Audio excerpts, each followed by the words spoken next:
tardes, bienvenidos a una nueva emisión de Panorama Político Palermo Online. ¿Cómo estás, Pablo Rubín? Muy bien, Alejandro. Buenas tardes a todos. Bueno, gracias, Tomás, por acompañarnos con las cámaras, con los videos. Muchas gracias a Aldana Molinaro, la operadora técnica de www.0radio, por donde estamos transmitiendo. Ahí ingresás a la página y apretás donde dice vivo y por Twitch llega la transmisión. Muchas gracias al equipo que nos acompaña, a Pablo, a Florencia, y muchas gracias, Guille Espajic. ¿Cómo estás, Guille? Hola, ¿cómo están? Buenas tardes. Sí, buenas tardes, ¿no? Ya. Buenas tardes. Todavía no es buenas noches, pero bueno. Gracias, Guille. Guille es ambientalista, fue coordinador del Club de Observadores de Aves de Palermo, cumple una función en Aves Argentinas, Exactamente. es taxista, es pescador, Sí, es viajante, sí, todo. es porteño. También. Bueno, tenemos para hablar De todo. de todo y variado. Bueno, vamos a empezar con Guille. Dale. ¿Sí? Dale, metele. Bueno, pescás. ¿Qué es lo que sale en la costanera? De todo.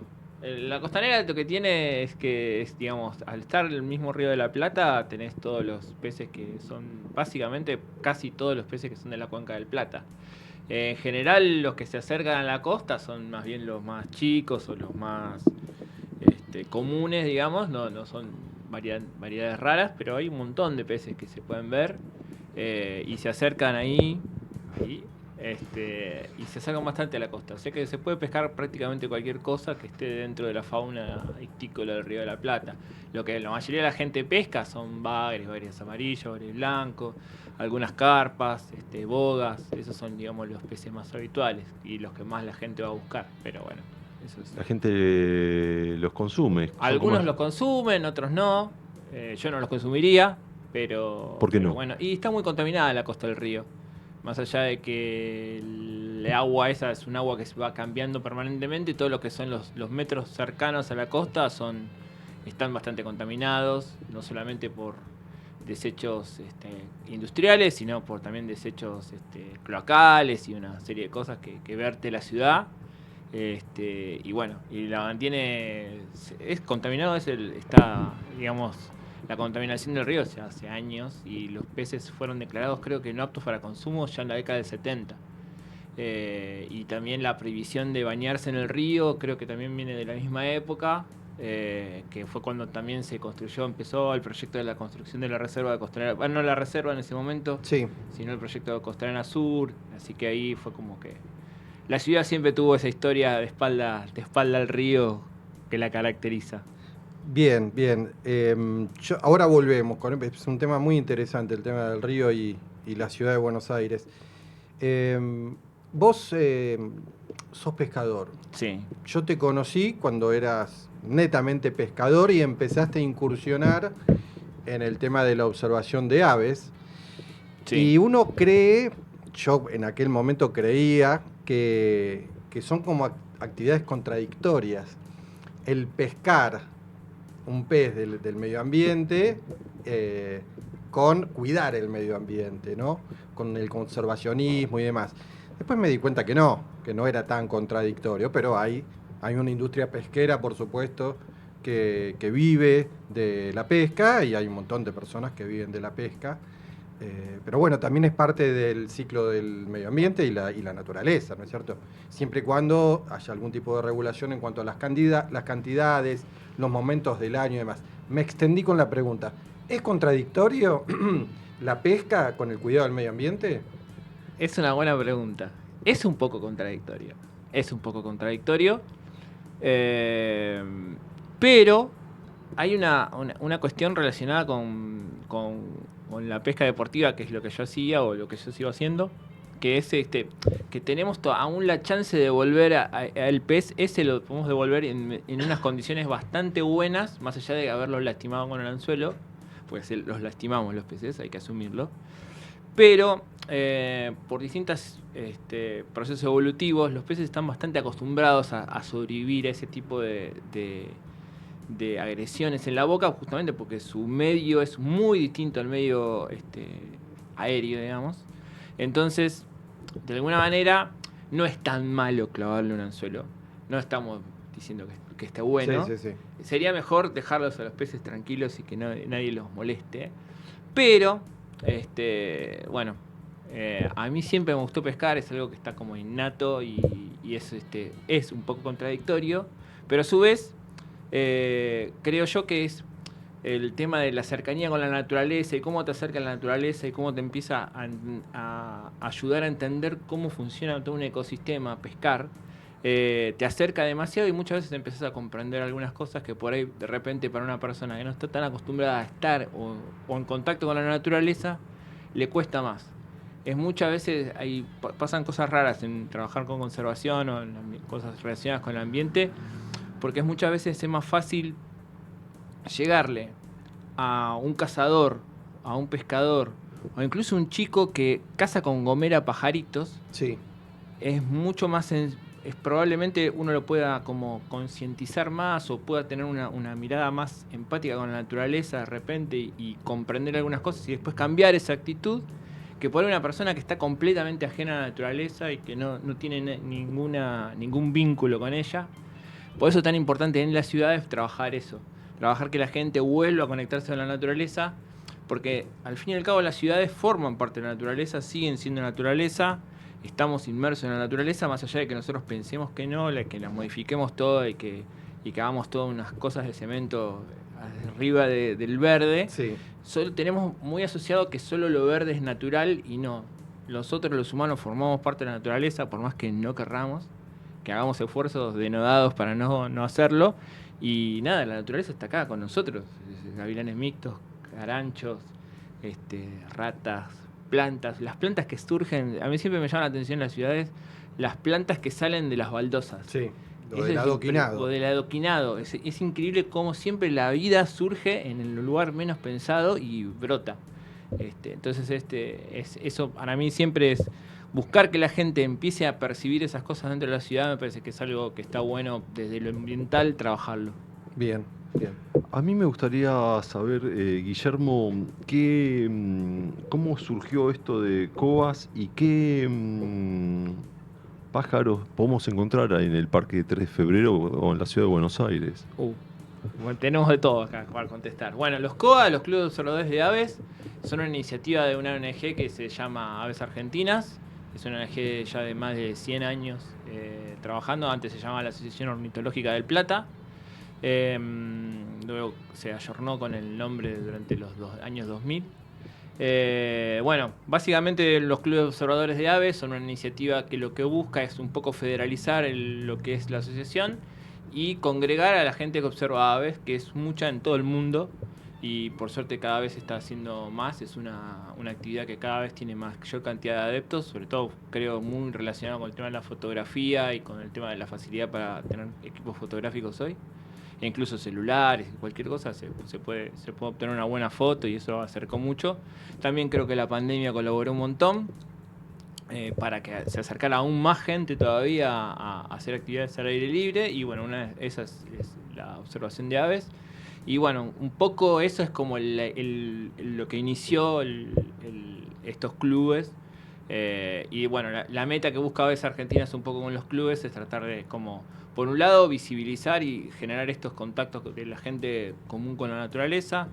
Los COA están a lo largo de todo el país. Creo que en este momento hay aproximadamente 80 COAs activos en todo el país. Dentro de la ciudad de Buenos Aires hay 6. Y bueno, básicamente, aparte de observar aves, muchas veces depende de la impronta que tenga cada club de observadores. Puedo trabajar más en relación con temas relacionados con educación ambiental o con más concientización, o de repente estar muy abocados pura y exclusivamente a la fotografía de aves o algo así. La otra era aves. ¿Y qué aves encontramos de todo. En los bosques de Palermo, por ejemplo? En los bosques de Palermo encontramos, hay registradas 200, un poquito más de 200 especies de aves en los bosques de Palermo. Registrada quiere decir que en algún momento se vieron, no quiere decir que esas habiten permanentemente.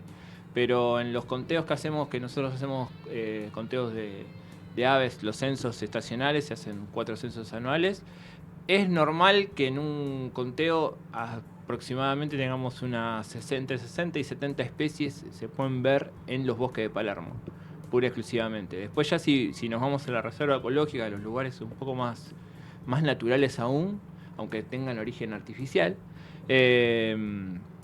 ahí hay fácil 200, 250 especies. Creo que este año la reserva ecológica lleva 233 especies registradas. En este año. En este año. Hay más de 300 registradas en su historia.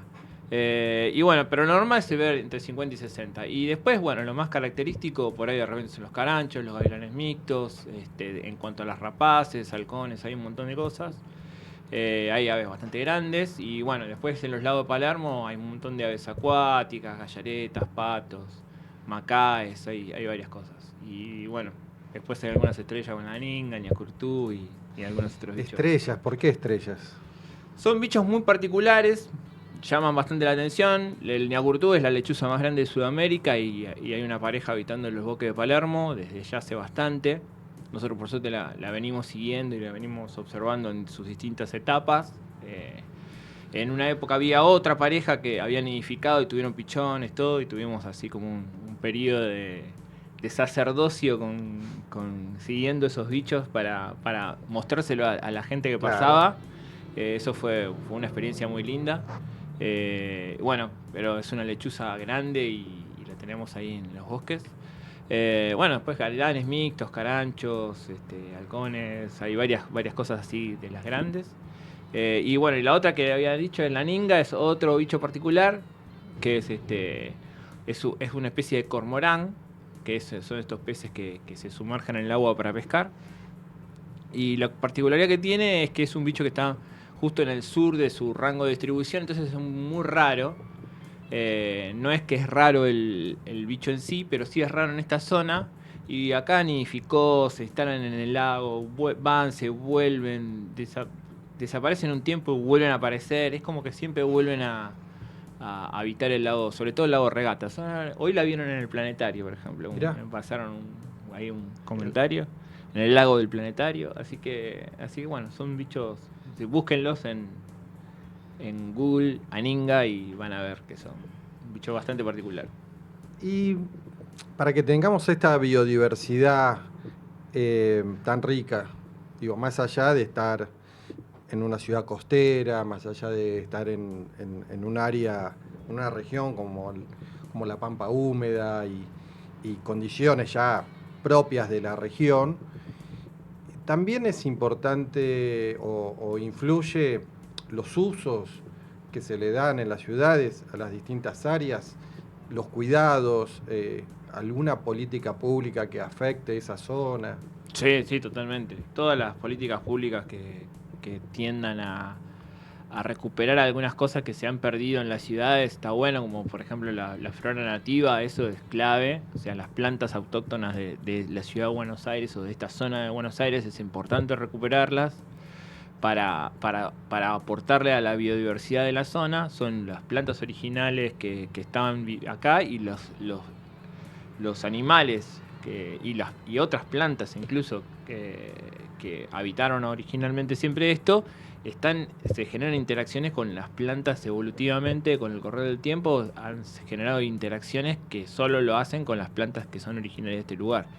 Entonces muchas mariposas, por ejemplo, las mariposas es el caso más puntual o el más sencillo para explicar lo que pasa con las plantas nativas, porque justamente hay adaptaciones específicas de las mariposas a determinadas plantas. Entonces las orugas de esas mariposas necesitan determinada planta que se llama planta nutricia, y son plantas nativas en general. Así que si uno quisiera que la ciudad se llenara de mariposas o hubiera mayor cantidad de mariposas o mayor diversidad, lo que debería tratar de hacer es de tener mejor cantidad de plantas nativas y mejor distribuidas y más calidad.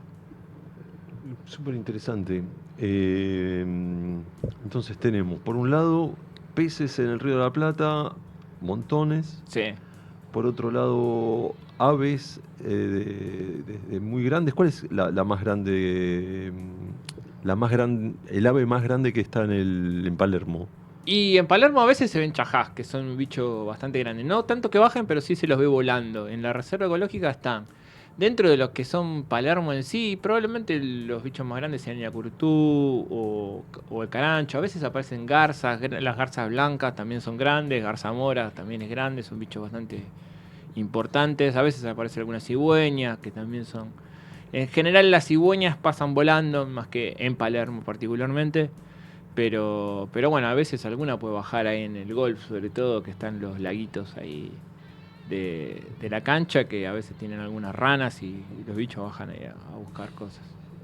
Bueno, dale, métele. ¿Y qué políticas públicas le falta a la ciudad de Buenos Aires para tanto peces y aves? Uf, un montón. Es decir, sos el jefe de gobierno, tenés toda la legislatura para que te vote todo. ¿Qué le sugerís? Bueno. Lo primero, sí. Una ley de áreas protegidas de la ciudad de Buenos Aires. No tiene ninguna ley de áreas protegidas de la ciudad. O sea, más allá de que tengamos las reservas en sí, no hay una figura que las defina ni que le asigne presupuesto ni nada. Son como entidades separadas, más allá de que hoy están dentro de lo que es un organismo gubernamental que las regentea de alguna manera. Estaría bueno que hubiera una ley específica de áreas protegidas de la ciudad. Otra también una ley de biodiversidad que creo que ya se está trabajando. Las leyes de biodiversidad hablan un poco de esto, de cómo se cuidan las cosas y hacia qué se apunta y ver cómo se maneja la fauna acá. Esas son las dos primeras que yo diría. Después también hay algunas otras cosas que son particularidades que tienen que ver con la historia también de la ciudad, que un poco hablábamos, y que por ejemplo no hay ningún tipo de reglamentación de la pesca deportiva. Es el único distrito de toda Argentina que no tiene reglamento de pesca deportiva. Y eso es porque siempre se pensó que la pesca no existía acá. Pero hay un club de pescadores que tiene el viejo muelle de los franceses. El club de pescadores, hay varios. Está el club de pescadores, la Asociación Argentina de Pesca, históricos. De hecho, el Día del Pescador Deportivo es el día que se fundó el club de pescadores que está ahí. Incluso el edificio es un monumento histórico. Pero nunca hubo una reglamentación de pesca. O sea, no hay un reglamento que diga, vos podés capturar un dorado y llevártelo a tu casa, puedes capturar, que eso hay en todo el resto de las provincias. Todas las provincias tienen su reglamento de pesca, que puede ser malo o bueno, pero tienen permiso de pesca. Tienen momentos del año donde se puede pescar determinada cosa, determinada otra no. Bueno, eso por ahí estaría bueno, que en algún momento de la ciudad tenga algo de eso. Hace mucho habíamos trabajado en una ley de protección del dorado, que de alguna manera hacía que prohibía que se capture y se mate los dorados en la ciudad de Buenos Aires, pero bueno, después pasaron cosas y... Pasaron cosas. Sí. Igual buena la pregunta, sobre todo llevándolo al terreno más de la política, de la gestión pública, de las políticas públicas, porque bueno, no siempre aclaramos, este es un programa que se llama Panorama Político Palermo Online, es un programa que habla de política, que busca reivindicar a la política como aquella herramienta de transformación social, la formal, la de los partidos políticos, la de los debates, la de los conflictos, la de los acuerdos, los consensos. Y si bien hoy no estamos con un candidato, ni con un dirigente político partidario, ni un funcionario, estamos con un actor social que hace política, sin ser política partidaria, hace política, se vincula con funcionarios del Estado, vos, las organizaciones a las que representás. Entonces es muy importante tener en cuenta tu parecer, pero también enfocarlo más allá de describir lo que estuviste describiendo en cuanto a la riqueza que tenemos en nuestra ciudad, sino también vincularlo con las políticas públicas. Bueno, yo ahí te quiero escalar un poquito la magnitud, llevártelo un poco a lo que es lo nacional, porque hoy está cumpliendo un año primer año del gobierno de Javier Milei, que tiene una marcada posición clara, tal vez como nunca, respecto del cambio climático, al cual niega, y también respecto de lo que viene en materia de cuidados del medio ambiente, que es la Agenda 2030, el cuidado del medio ambiente en función de o vinculado con las explotaciones, con la explotación minera, con la pesquera. Primera mirada tuya de este primer año del gobierno nacional en cuanto a sus políticas hacia el medio ambiente.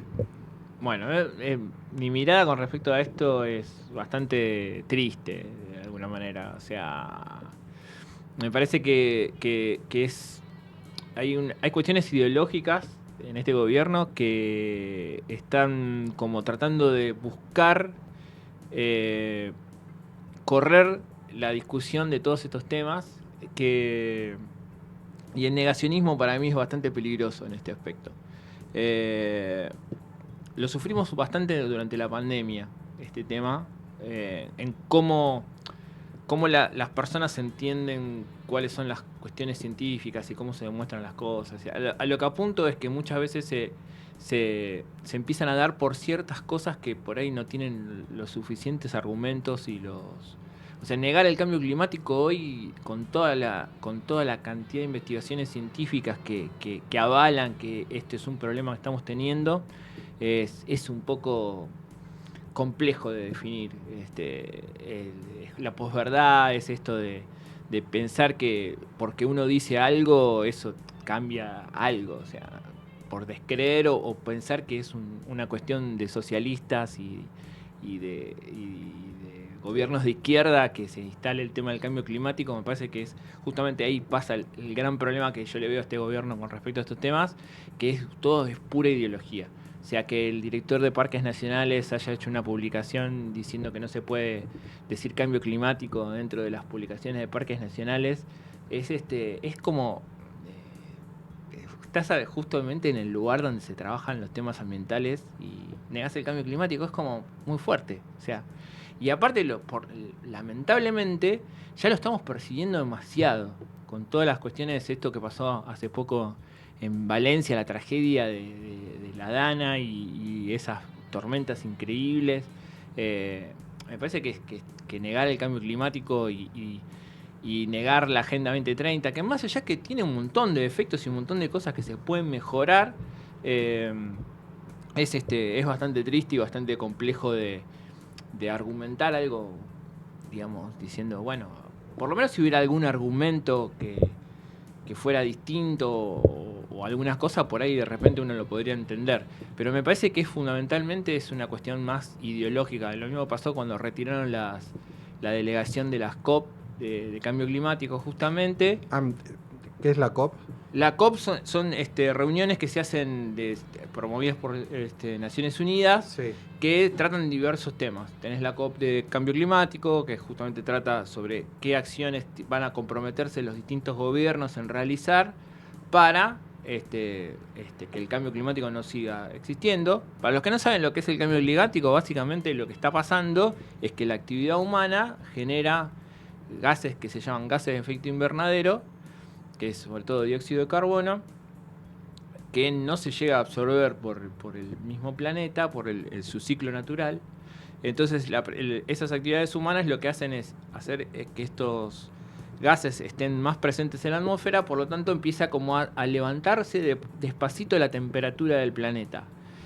Pero eso no quiere decir que cada vez haga más calor. Lo que pasa es que se nos descontrola el clima. Y entonces ahí es donde empieza a existir esto. Bueno, eso empezó a acentuarse fuerte después de la Revolución Industrial.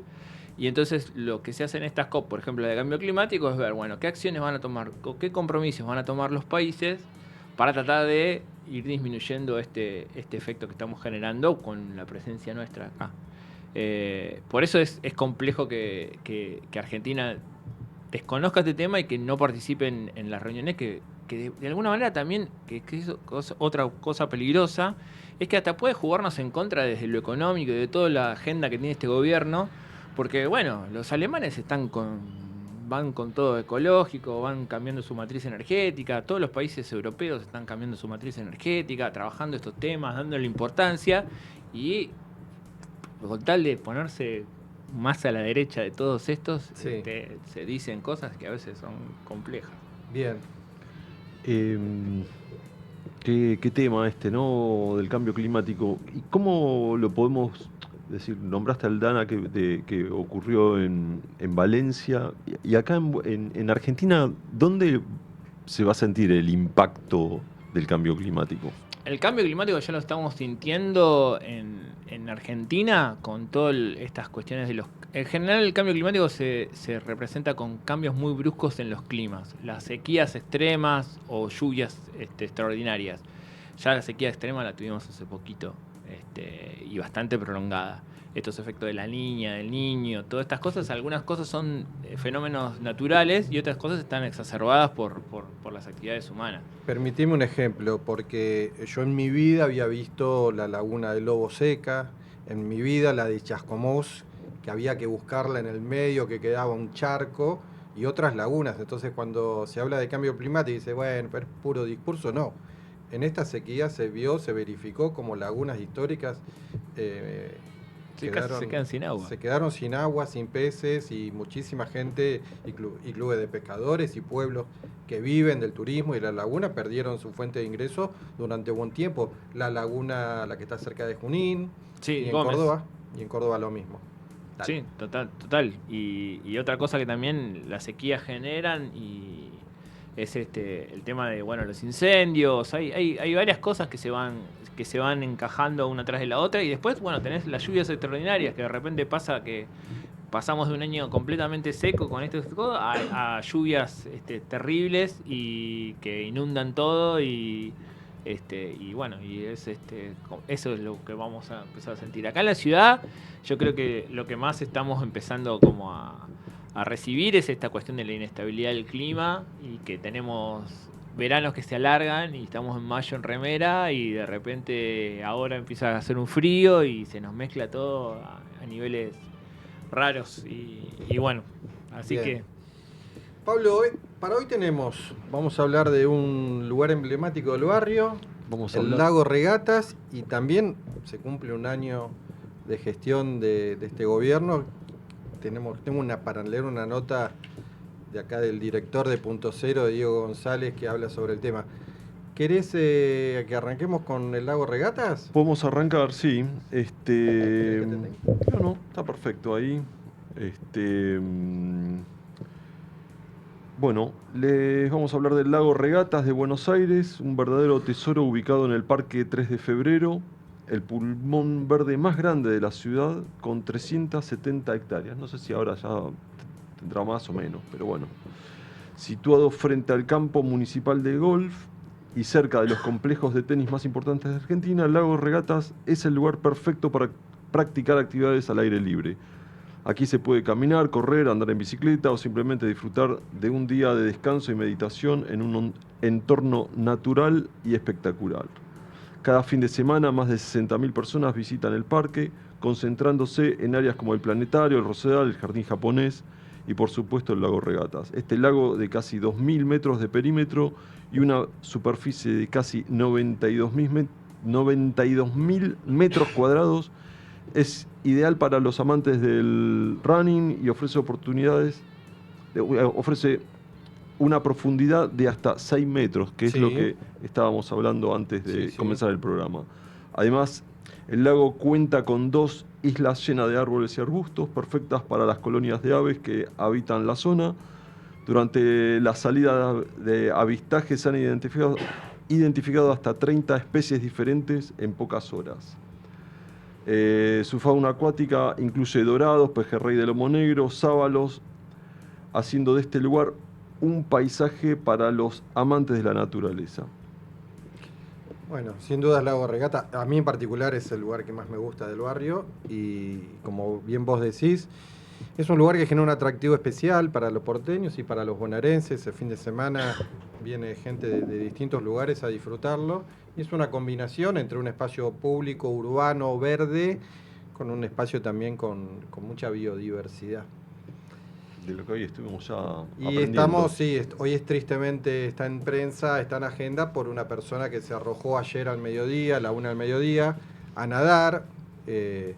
Y no es un lago para nadar, de hecho está prohibido, es un lago muy profundo, creado en su momento como reservorio de agua para lo que es actualmente Aguas Argentinas, para aquellos momentos en donde hubiera donde el río estuviera lejos de la costa, entonces la toma de agua no alcanzaba, entonces se tenía este reservorio, por eso tiene una profundidad excesiva para lo que sería un lago deportivo o paisajístico en la ciudad. Bueno, seguramente se ha enredado con las algas que está debajo y bueno, esperemos, lamentablemente no vemos otro desenlace, sino que la aparición del cuerpo en los próximos días, lamentablemente. Estamos a mitad de programa, vamos con la publicidad de la radio y luego volvemos.